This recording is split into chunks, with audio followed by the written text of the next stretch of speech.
listening to the No Labels, No Limits podcast with best-selling author Sarah Box, where you get the inside scoop on the steps action takers and decision makers take to align their purpose to their principles and achieve their goals in business and life. We focus on the mantra, no labels, no limits, no excuses. And now, without further ado, please welcome your commanding coach with plenty of chutzpah and heart, Sarah Box. Hi there, this is Sarah, and thank you so much for joining us for this episode of the No Labels, No Limits podcast, a podcast all about shedding our limiting labels and beliefs so we can live authentically and into our full potential. This week, we are joined by Holly Copeland. Now, Holly's got an interesting background. I'm going to tell you some of this stuff from her bio, and then you get to get into the weeds with me as we talk with her. But Holly is a certified human potential coach and subtle energy meditation teacher, sound healer, and Reiki master. She uses neurotechnology, Reiki, and tuning forks in transformative quantum healing experiences and in her coaching work. Doesn't that just sound great? So interested. As a scientist and biohacker, Holly harnesses modern technology and neuroscience to empower her clients on their path to human flourishing and upgrading from an ordinary mind to luminous awareness. She guides people out of the muddy waters of thinking mind to live in a flow joyfully and effortlessly from their own inner compass, their own stable ground of being. Now, who listening cannot relate to that phrase, the muddy waters of the thinking mind? I raise my hand, I can. So as a leader at the intersection of technology, consciousness, energy, and healing, Holly adds great values to us as individuals and our communities through her unique melding of modern science and ancient wisdom traditions. Her story is one of learning to discover the unbounded wholeness and natural mind of peace and calm that we already have. So with that, let me introduce you and welcome you formally to the show, Holly. Thank you, Sarah. I'm so excited to be here, and thank you so much for all the listeners listening. Well, it's my pleasure, truly. And I want to tell you, there's some of the things I wanted to talk to you today about. So I'm going to just tell you what some of them are. And then if you're thinking, oh, we should talk about this in addition or instead of, let me know and we'll go that way.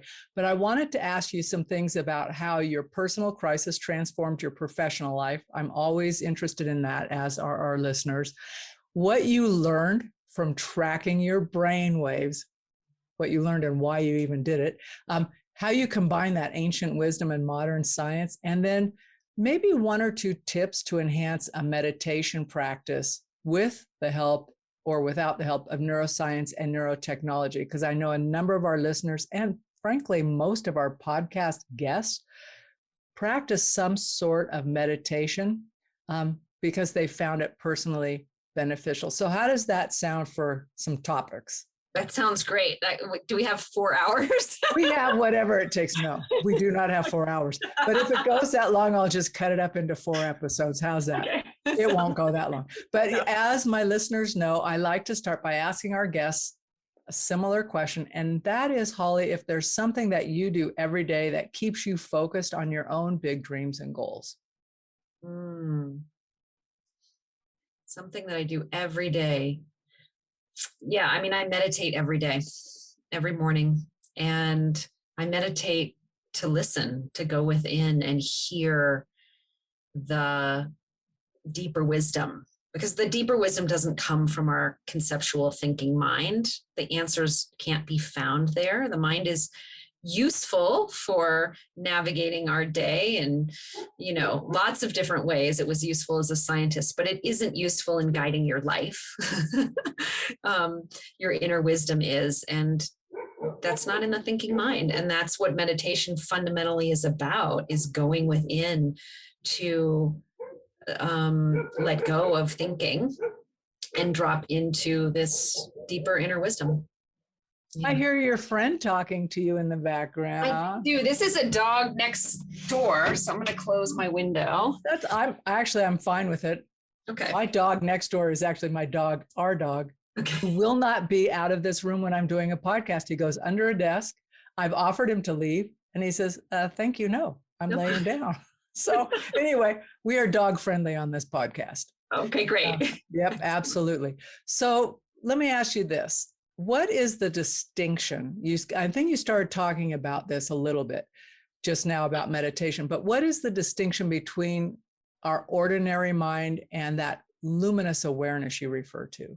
Yeah, I love that question, because what I realize now, years into the sort of awakening journey that I've been on, is that I was stuck in what I call ordinary mind, and which I think much of the world is, which is operating from the view of kind of going around the world, our attention darts, we think about things, but we actually don't know where to rest. We don't know how to be in the world without thinking. And I think we're fundamentally victims of what I was taught in school, the great phrase by Descartes, I think, therefore I am, which I believe is probably one of the greatest misstatements there's ever been. And it's caused more confusion in the world than anything, because we are before we think. Sarah, your being, before it's ever labeled Sarah or anything, is here, is present, is awake and alive. And you know this because you could be floating in space with no profession, no anything attached to what you are, and you'd still be here, right? There's an awareness, there's something that knows.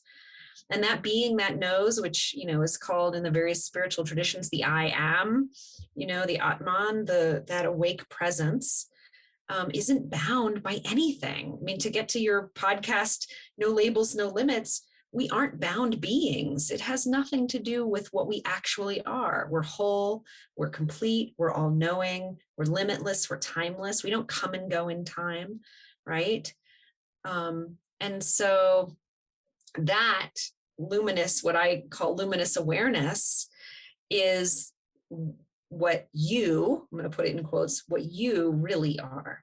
And when you learn to find that luminous awareness and establish that as the ground of your being, when you can actually rest back as the knowing being that you are, being before doing, before thinking, then you can actually learn to live life from there. And it's living life from a whole different place, is what my experience is. And this is what the Tibetans taught in some of their ancient teachings that I've studied, Mahamudra and Dzogchen, where you cut through this illusion that we're our thoughts. You step back and you can actually just be with what is as things arise. And you develop this great spacious awareness. You develop the world. It's much bigger. There's so much more infinite potential. We can create anything from this space when we're not boxed in to the ordinary mind. Nice use of words there, my friend. So, okay, but as you're speaking, not but, okay, and as you're speaking, a couple things come to mind for me. So when you did the Descartes quote, the other one, it's not a corollary, but I think especially here in the States, I do, therefore I am valuable, I'm useful, I'm meaningful, right? So I think there's that tension also, like I think and or I do, and that's my value, my intrinsic worth. So to get from, and I lump those into the ordinary mind, right? Thinking, doing, it's like that back and forth piece. But to go from that tension and activity, and that's an intense activity, and chatter, how do we start moving towards that luminous awareness? Is that part of like your meditation? Talk to us about the science, because you're grounded in science. Yeah. So how we do, there's a number of ways to do that. I mean, what I would actually say is that all the spiritual traditions are pointing different ways to do that. And the Buddha said there were 88,000 ways. So there is I'm not going to say one way, but I will describe the way that has worked for me and some of the teachings that I've been exposed to that I found especially helpful. And so in the practices of Advaita Vedanta, for example, they first describe this ability to recognize, to differentiate thinking from knowing, right? So to just notice, so you, all the listeners right now, as we'll just sort of guide you through just a little inquiry here to notice, like, have you ever had a thought that's ever stayed in your awareness? And if you want to answer that, Sarah, feel free to answer that. They circulate, but they don't stay. They don't stay, right? So no thought has ever stayed. So thoughts arise in awareness and then they leave, but they don't stay. So you can't be your thoughts. How could you be a thing that leaves, right? So this idea that we're a collection of thoughts or that we're a thought, just, we can actually debunk that right here, right now, just through inquiry of noticing that that's not our experience of being human, that this awareness, this knowing is actually the primary thing that's happening as humans. So like going back to just our fundamental understanding of what's happening here right now as you and I speak, information is arising in the form of sensations in your body, in thoughts, but in sounds as we're speaking. But what if we just see all of that as information? And we see it like more broadly as vibration or information arising to something, right? It's arising to awareness. And awareness itself is the one thing that will always be here, right? Because if I asked you, like, could your awareness ever leave you? Can't imagine a situation in which it would, unless I was totally out of it, like right. In a coma or something like that. A coma might do it, but have never been in there. There might be some level of awareness that, Exactly. Yeah. I don't know. No, right. And even like in a dream, if you wake up in the morning and you say, how, even when you're sleeping, you wake up in the morning and somebody asks you, how did you sleep? Right? You can answer that question. So just in that very inquiry, we know our awareness is even there when we're sleeping. Absolutely. So, and it doesn't require anything. No, exactly. So that's such a fundamental point, is that awareness is here without our help. We don't need to do anything for our awareness to be here. Okay, Holly, I just got this urge to ask you a question. How big is our awareness? So you're in Wyoming and I'm here, right? Right. How big is our awareness? Okay, then I'm going to ask you a question. Such a brilliant question. Can you find an edge to awareness? I cannot. That's what prompted the question. It's like the minute I start thinking about you, I'm connected to you. Exactly. And I've been thinking about a friend I know who's going through some tough time, totally different geography, moon miles away. And I feel like we're side by side.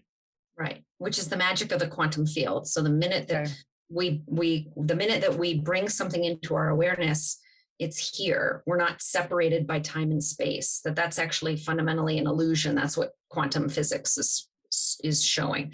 And so this is where it connects to this science piece. So the ancient wisdom traditions do these beautiful pointings to show us awareness is unlimited in space and time. It doesn't come and go.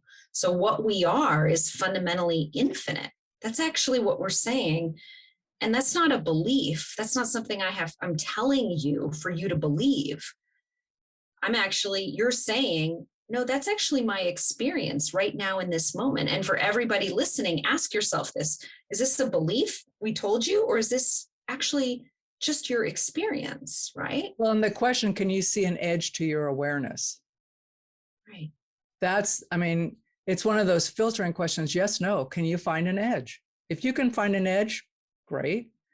Yeah. But if you can't, then how can you say it's not everywhere?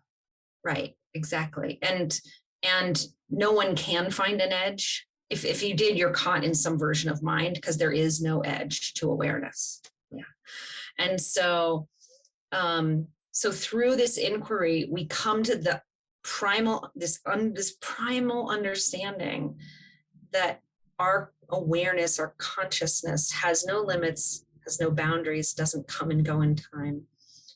It also does not have any judgments or opinions, because you can ask yourself the inquiry, does awareness have any opinions about something? So you can just, ask yourself, does awareness have any opinion about, something, what you had for breakfast today? So just, notice that awareness itself, there may be a voice that arises that has an opinion about what you had for breakfast, but the knowing of what you had for breakfast, there's no opinion. Oh, it's just information. Right. Exactly. It's just information. And that then brings this another amazing realization, which is that what would we call something that we can be with it no matter what's happening? It's unconditional to what's arising. So it's unconditionally accepting of whatever's happening. Okay, say that again, because that's so big that you said it's so simple. So say it again, because I think it's bigger and needs to be repeated. Yeah, notice that your awareness, and you can this is your own experiment with this, bring a thought, what you had for breakfast, and notice that awareness itself is unconditionally accepting of whatever is happening. It's a pin drop moment, because that means that every time you make a judgment about something, you're actually coming from conceptual mind, that a judgment is a thought created in the mind that says, I don't like this. You're having an argument with reality, but it's coming from your conceptual mind. You're making that up. It's not actually coming from the primacy of what you are, because the primacy of what you are is unconditionally accepting of everything that's happening. Oh, I feel like I just had a big breath of fresh air as I'm watching the wind back and forth outside. Okay, so that brings me to another question for you, Holly. When we have that judging mind, who is having that judging mind? Such a good question. I love that. Yeah. Who is having that judging thought, right? Mm-hmm. And so go into it yourself, you and everybody listening.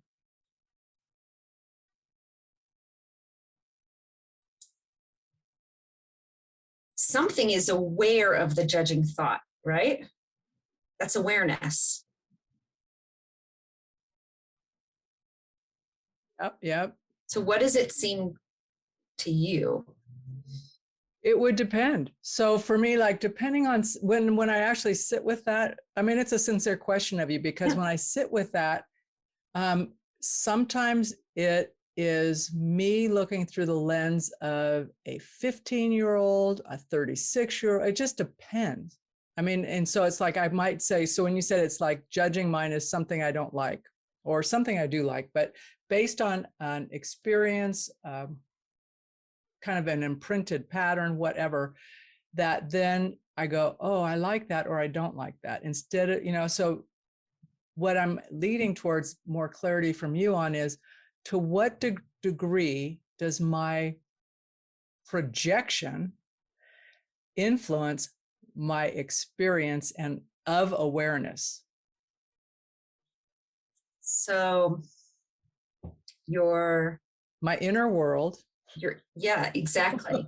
So all of that experience of like, it feels like a 6-year-old, or it feels like a 24-year-old, right? Or like, I don't know, it might be helpful if you bring up an example of something, just so we can. It could be like, okay, so, and before we went live, I was telling you, we were talking about the name of the podcast, all that. So starting the podcast was a challenge I did for myself to combat negativity in the world, and also to say to myself, you can do this, right? It's like, no, you don't have a ton of experience, but you could facilitate a group, whatever. So that chatter, it's like, you got to be sidelined, right? But that chatter did not originate when I decided to do the podcast. That chatter was already there from other experiences where people said, well, you're not as good as, or you don't have all these initials or whatever, right? So it was me consciously saying, yeah, maybe that's a lie. What if I just do it and see what happens, right? But so my inner world, or those voices kind of things, were like chatter, chatter, chatter. And then I think, but that was at a conscious level. I knew that, right? So then I'm wondering, at the subconscious level for us as people, we're doing that not necessarily with awareness. So what do we do with that? Is that where we're in meditation and go? I mean, that's what I'm wondering about, like your organization, your Mind Health Alchemy and all of that. Like, what do we do with that stuff, Holly?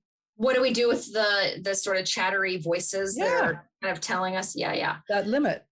Yeah, that limit. So the first thing that we do is to just, in this moment, create space to see what it is.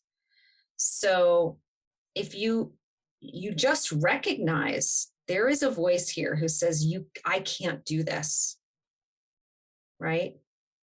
Who, as you rightly asked, who is saying that? Who is that? I would say one way to look at it that's useful is to look at it that there is a part in me. So do this. There is a part in me that is from which that thought is arising. There's a self-doubting part. There's some energy of self-doubt. Okay, fine. There's energy of self-doubt present. And when we just that flip, there is the energy of self-doubt present, and something is aware of that self-doubt. Now we've created space, because now you aren't the self-doubt. The observer. Exactly. That's brilliant. That's brilliant. Okay, so now I want to switch over. One of the things are you okay with that if I switch gears? Great. Okay. Go for it. I feel like I'm bouncing around, but I'm just so excited about visiting with you. Okay, so why did you track your brain waves for 6 months? How did you do that? And what did you learn? Yeah, thank you for asking about my brainwave experiment. So this was about 4 years ago, and I was, in my career as a scientist working for the Nature Conservancy. And I was tired of that chattering voice in my head. And I recognized that I felt like I needed some space. I needed to do something about it. And I'd been one of those people who had tried meditation on and off for years, but had never been really successful. And it just was hard to sit, and I never knew if I was doing it right. And I got to a point where I actually wrote at the top of my journal, my Rewire My Brain project, because I was tired of this muddy waters of the mind. And I kind of took my scientist approach, and I just started learning everything I could about brainwaves and brainwave science. And I read some amazing books. Like there's a book called The Open Focus Brain by Les Fermi. And he was a doctor a psychologist who helped people get into alpha brainwave states. And at the time, I didn't know any of this, but I learned that, our chattering mind operates at the beta brainwave frequency. So those higher frequency brainwaves. And it kind of feels like that, right? When our brains it feels like a high gear and we can't downshift. Exactly. Right? And I really wanted to get out of it. It was my own determination to get out of the suffering.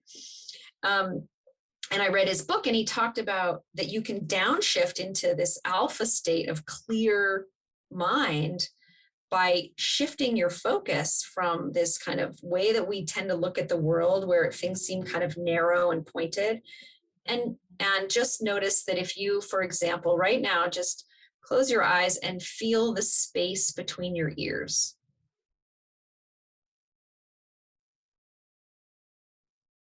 And then just expand out and feel the space in the room that you're in. I don't know about you, but I feel an immediate sort of opening or relaxing when I do that shift. What do you notice? Well, at first, when it was between my ears, my head started feeling really wide and up. And I started thinking about Alfred E. Newman, right? And then that made me want to laugh. But when you went outside of that to beyond my headspace, it just felt relief. Right. Like, how quick is that? That was like 10, 20 seconds, and feeling the openness. Well, what he noticed, he put EEG, so he put brainwave cap on and measured brainwaves. And because he was trying to figure out how to shift into alpha, because he himself wanted to help his clients shift into this more open, this state of relief, this place that feels more open. And when he was like trying all these different things. And then he writes in his book how he did this one thing where he imagined the space between things. You could do between your shoulders, between your ears is my favorite. And he saw immediate shift in the brainwaves into alpha, just doing that one thing. And I got really excited about this. I was like, that's so cool. So I got there's a brainwave device called the Muse. It's a headband. It's a couple $100, and you put it on and it measures 4 different sites on your brain while you're meditating. And if you are in a more, busy mind state, then you hear a lot of rain. And as your mind quiets, the rain starts to go down, So you're having the auditory feedback at the same time. Yeah. So it's a tool to learn to quiet your mind. And I put it on and I was like, my eyes must have been like bug-eyed. I was like, oh my God, this is freaking amazing. Of course, Miss Scientist. right? Tools. It's like, really? It's actually a tool to help me meditate. So I started meditating with this thing and using it, and it was working. It was really helping. And in fact, I noticed that like I had less thoughts. It was actually working, the thing that I wanted to get out of the muddy waters of my brain. And I did that for a few months. And then some friends on Facebook, because I was posting my graphs on Facebook, they invited me to a subtle energy meditation class. And I started to do meditation, different kinds of meditation with them, and learn more. I kind of fell down the rabbit hole of meditation in its sort of a deep way, and got into more deeper meditations and theta states. And there's this Muse headband that I described. There's an app that goes with it that you can buy for like $15.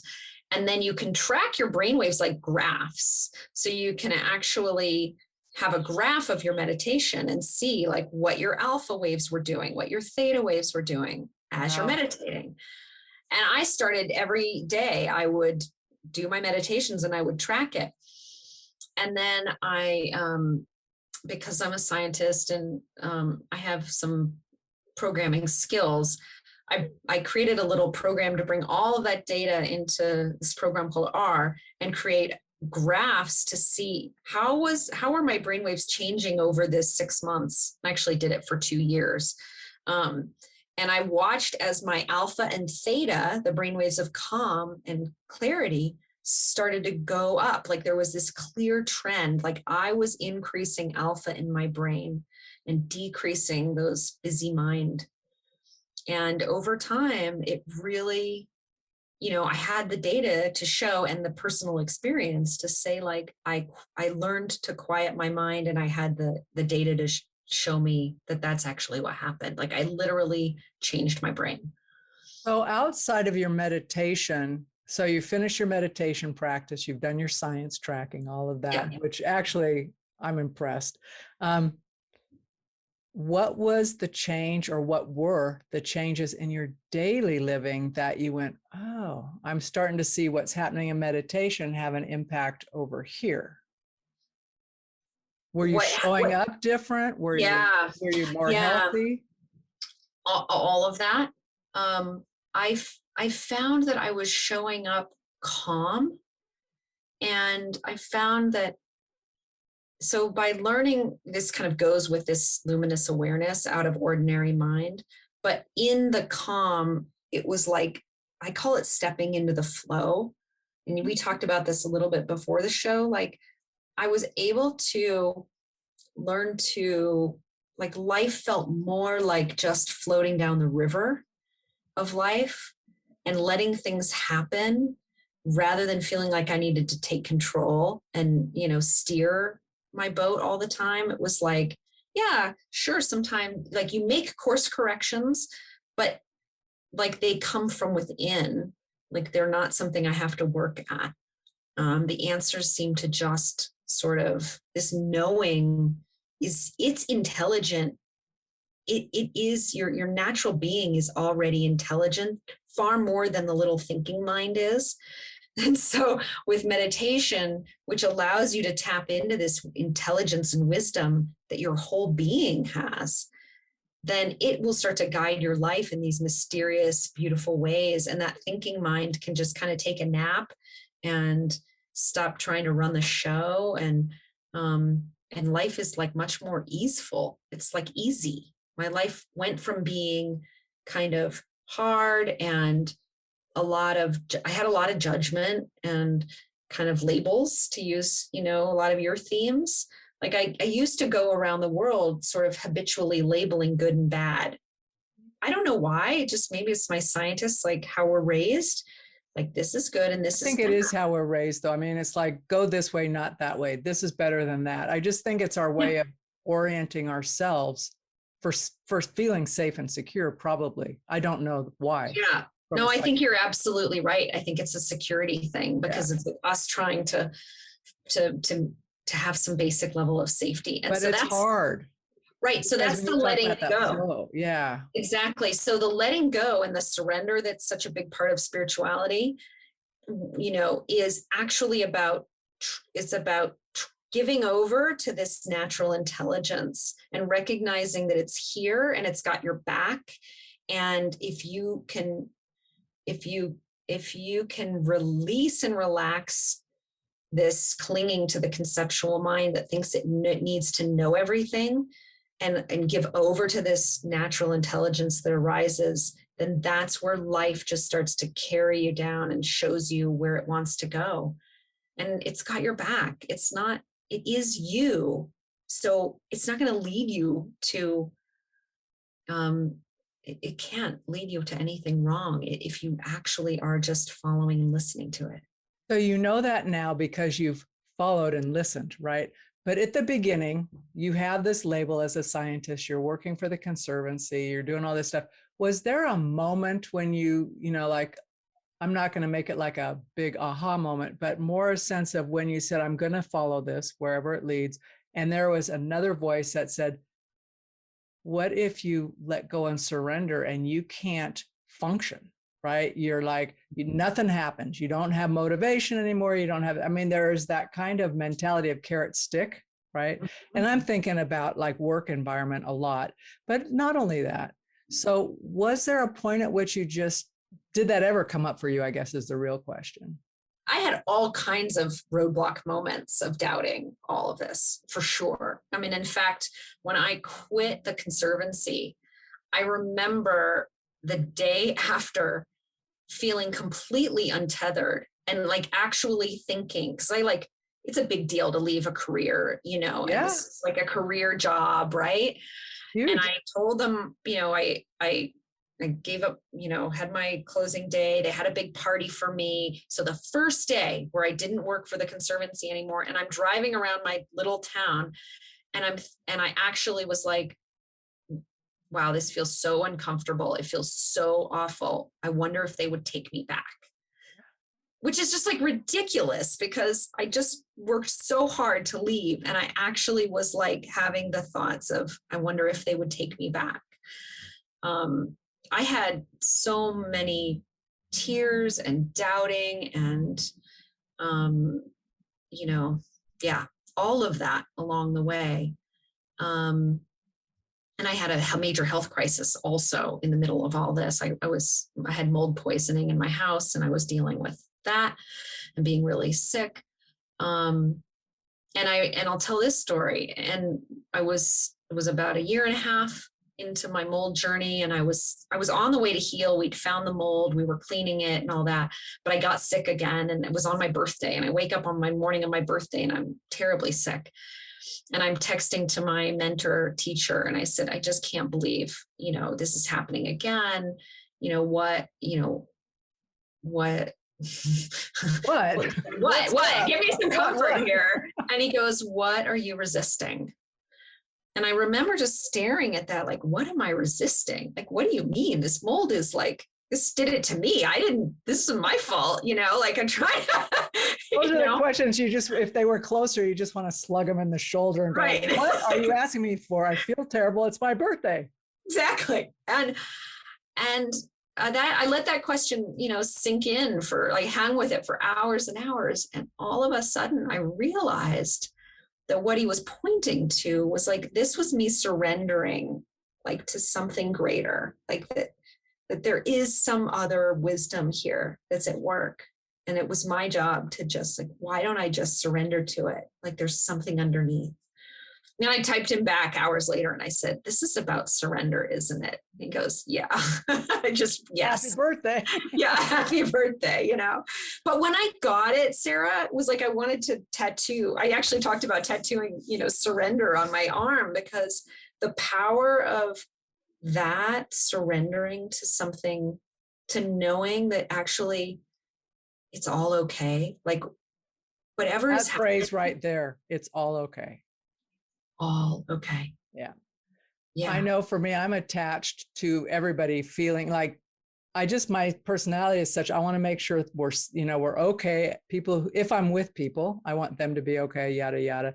I've gotten over needing that. I actually noticed that camping this past week with friends. I was watching this gal go on and on about something. And I thought, you know what?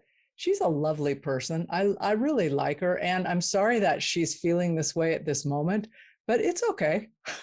It's okay, right? It's okay. I'm okay with it because I really like her, and I just like her heart, and how she shows up. And I thought, Sarah, you don't need to fix or do anything, Exactly. And that's awareness speaking. So awareness was relief. It's relief when we don't have to come and fix the world. Yeah. Yeah. And it isn't actually the thing, I'll say that. And I'll say that the thing people think is that, well, that means you're not taking action and you're just, it's not that at all. Spiritual bypassing. It's not that at all. No, I just felt much more love and compassion for her in that moment. I'm thinking this is a struggle for her, right? It's not a struggle for me because that's not my place. And that's just not my experience, whatever. But all of a sudden I thought, I just really love her, and I found after I had that feeling, Holly, I just realized like the last couple of days we were together, anytime we were standing there, I'd reach out, put my hand on her shoulder. I just felt like I needed to touch her. And she'd kind of just like lean in. But other than that, I would have felt like, I can't believe you're kind of going off like that. Right. Right. And I love that story because like, that's actually what happens when we step into awareness and we create spaciousness because we are stepping into what we are, and we can be with whatever's happening, which means we're okay. And what I find is just what you said, love and compassion naturally arises in that space because that's what we are. Our natural being is love and compassion. And that's all anybody wants. Like every single person in the world, they want the same thing. They just want love and compassion. I think we seek it in different ways. We do, because where we feel lack is different. Different people missed something happened in their childhood that their pain, their version of pain is some version of lack that they didn't get. And so that's what they're seeking. But underneath that, I would contend that it's all one. I would agree with you. Because when we can detach our opinions about things and just go, someone asked, they were struggling. It was in a relationship thing. And they said, well, haven't you ever been there? I said, you know what I try to do? And yes, of course, I've been frustrated. I'm married, right? You live in the house with somebody. I frustrate my husband sometimes. Hard to believe.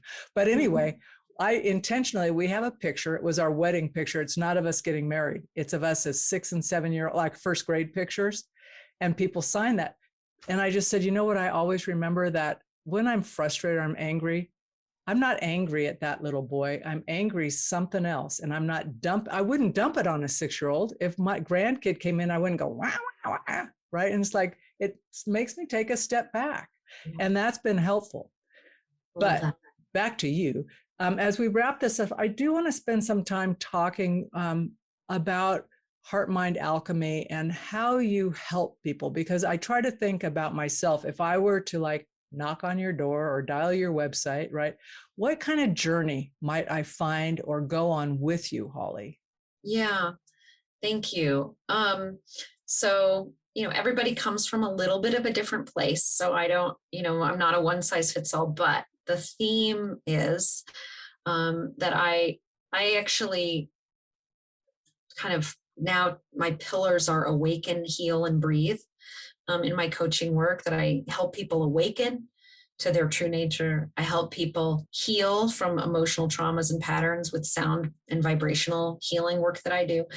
And I use a technique of breath work that I'm trained in that helps people access, move energy in the body and access that sort of deeper love within themselves.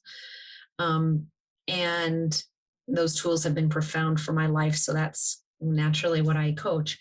And I usually start with the awakening, which is pointing into awareness and giving people tools and insights to help them find that awareness within themselves, and then meditations and support to keep working with that, because that's like, I do that every day, all day long. That's a practice of, meditation doesn't stop when you get off the cushion. It's life, right? Life is meditation, actually. And what I find with my clients is that what we talk about the challenges that came up and how they might see that from the view of awareness, so they can have their own ahas that help them, like, next time that comes around, they see it and live it differently. So there's the awakening practices. Then I do biofield tuning, which is the healing with sound and vibration with Eileen McCusick's method, where I scan the body, or scan the auric or biofield that extends about 6 feet around our bodies. And I bring tuning forks into the field. And those tuning forks are amazing, because when we bring them into the field, they can detect resistance in the field or incoherence in the field. And I like to think of that as like, those are the traumatic places of where you've had trauma in your life sometime in the past. And it got imprinted as like a dissonance, like a dissonant energy. And the dissonance doesn't want to stay there, because it takes energy to stay in dissonance. It's much easier for it to be in harmony. And so it will naturally start to release when we bring tuning forks into the field. And so I work combing through the field in these 90-minute sessions to help people release those old patterns. And then they often feel lighter and freer. And that complements the meditation, because like physically they're releasing those patterns in the body. And the breath work does something similar, just in a little bit of a different way. It also works on that self-love, which so many people have trouble, like, finding their own love and acceptance of who they really are, of feeling deeply knowing that you're okay, that you're whole, that you're perfect, that there's this awareness, right? Doesn't need anything to be whole. It doesn't need to be fixed. Like, that we're love. And I'm just, my mission is to help people awaken to each person, to the love that they are, and to feel that love for themselves. Because when they feel that love, then every interaction you have in the world is from that place of love and compassion. And that's what's going to change the world that we all want. Okay, mic drop on that. No, I'm assuming, since you are not living in a huge metropolitan area, that you work with people remotely. I do. Okay. Yeah. Almost all my work is remote now, actually, which is great because that means the whole world is my client potential. That was one thing early on in the pandemic. I thought, I'm okay with this. I'm an introvert by nature, so I'm happy reaching out, but that means there's no walls. Right. There's no walls. We can put them up, but they're really the whole world we can connect. How exciting is that, right? It's great. Miss Pollyanna here. Oh, there's some upsides to this. No, completely. I mean, I love my job because I'm connecting with people all over the world, and it feels so good to talk to somebody in Australia and then talk to somebody in Europe, and it's, wherever. It's really fun. So, a couple parting questions for you. We'll put all your links and stuff in the show notes, so you don't have to worry about that. People will be able to find you. And I'm going to encourage our listeners to find you and check you out more, listen. But I also am wondering, I asked in the pre-interview what you're reading right now. Yeah. So do you remember what you told me you were reading? Oh, I don't remember. You remind me what I told you. I don't know. Should I be that nice to tell you what you're reading? Which one? At the time you told me you were reading Breath by James Nestor. Yeah. Are you still reading that? I finished that book, but it's a great book. So we can just quickly talk about it. Tell me what your takeaway first. What was the premise of the book and what was your takeaway from the book? Yeah. So the premise of the book, Breath by James Nestor, is that we sort of ignore the breath in Western society and the power of the breath. And there's so, our disease and issues that many people are facing are actually tied to various aspects of the breath. So whether it's mouth breathing and the fact that, mouth breathing is not good for us, that we weren't built to mouth breathe. And he does this experiment on himself and then describes how it wreaked havoc with his system. So he convinces you by the end of it, like, oh yeah, mouth breathing is bad. Bad. We will put some labels on that one. Bad. Right. Yeah. And then, in the relative world here, we're speaking about, right. Of course, I agree with you. There's no absolute bad, but in this relative world, it's not beneficial. Let's just say it doesn't help us. It does not help us. Or like orthodontics, and he talks all about orthodontics and how kind of classical orthodontics create these small mouths that many of us have. I'm one of them. And some of the issues with that, and constricting our breathing and allergies and sinuses and various issues from that. And digestive, I mean, by the end, you're just like, whoa, wow, we need some serious course corrections on that. So he did a beautiful job of walking. Those are the only two things. He goes into depth on others to really caused me to be excited about paying more attention to the breath, breathing more deeply into the belly, learning to actually pay attention to that. I was already breathing through the nose, but I didn't always. I paid attention to that about 10 years ago and some other things that I listened to.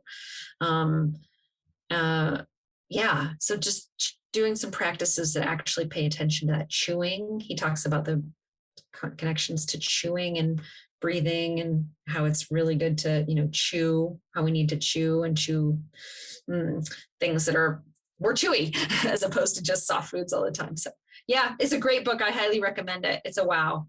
All right. Well, I like to ask people what they're reading. Yeah. And I don't think I've read that book. I believe I've listened to him being interviewed because what you're saying is sparking some things, but very cool. Well, Holly, last parting words of wisdom. What do you want our listeners to, in this podcast, remembering about what you've shared today? Is there one thing? To know that you're not your thoughts. That if you feel confused, that you feel like you're stuck in the muddy waters, take a step back and ask yourself, who is the one that knows this doubt? Who is the one that is questioning? And notice that there is an awareness, there's an essential being that you are, that doubt may be a part of you, may be here, but it's not what you are, that you are infinite, you are infinitely whole and wise and loving. That's what each and every one of us is. That's what we always will be. It's always available. So if you're feeling in pain and you're feeling small, I just want you to have the inspiration to step beyond that into what you really are. Nice to breathe a breath of inspiration in. Nice way to link the two thoughts. All right, labels and No Labels, No Limits podcast listeners. With me, I'd like to thank Holly. Holly, I have so enjoyed this conversation with you today. I'm inspired. I've had fun, which is always a mark for me of like, wow, that was great. But I think the work you're doing is so powerful, and I appreciate it. I appreciate your courage in the world for showing up as you. Thank you. I appreciate your courage for showing up as you.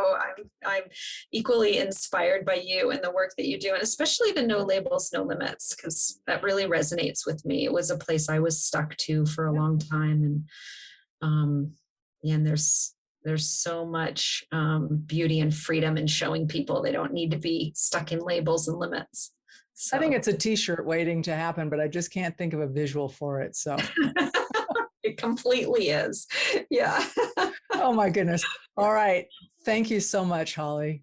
Thank you, Sarah. Thank you to everybody listening. You've been listening to the No Labels, No Limits podcast with best-selling author, change agent, and strategic vision coach, Sarah Box. You can grab the show notes and find out how to work with Sarah at sarahbox.com/No Labels, No Limits podcast. We'd love this podcast to reach as many people as possible. So please remember to rate, leave a 5-star review, and share the podcast with someone you think would get value from this conversation. Until next time, keep taking those daily action steps to align your purpose to your principles and achieve your goals in business and life.